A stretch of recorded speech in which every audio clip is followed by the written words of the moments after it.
সারাদিন গেম খেললে হবে নাকি? যা আমাদের ছাগলটাকে মাঠে ঘাস খাইয়ে নিয়ে আয়। আচ্ছা মা, আর মেরো না, আমি এখনই যাচ্ছি। উফ, এই ছাগলটার জন্য মা শান্তি মতো গেমসও খেলতে দেয় না। এই ছাগলটার আজকে একটা বন্দোবস্ত করতেই হবে। হাল্ক, আজ আমার ছেলের জন্মদিন, তুই কি তোর ছাগলটা বিক্রি করবি? জি চেয়ারম্যান চাচা, বিক্রি করব। দাম মাত্র 5 লাখ টাকা।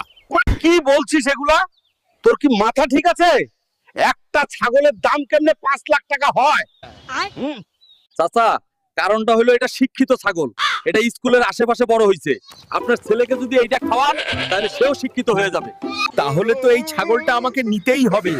এটা খাইয়ে যদি আমার বোকা ছেলেটাকে শিক্ষিত করা যায় তাহলে তো আর কথাই নেই। চেয়ারম্যান চাচাকে বোকা বানিয়ে পুরো 5 লাখ টাকা হাতিয়ে নিলাম।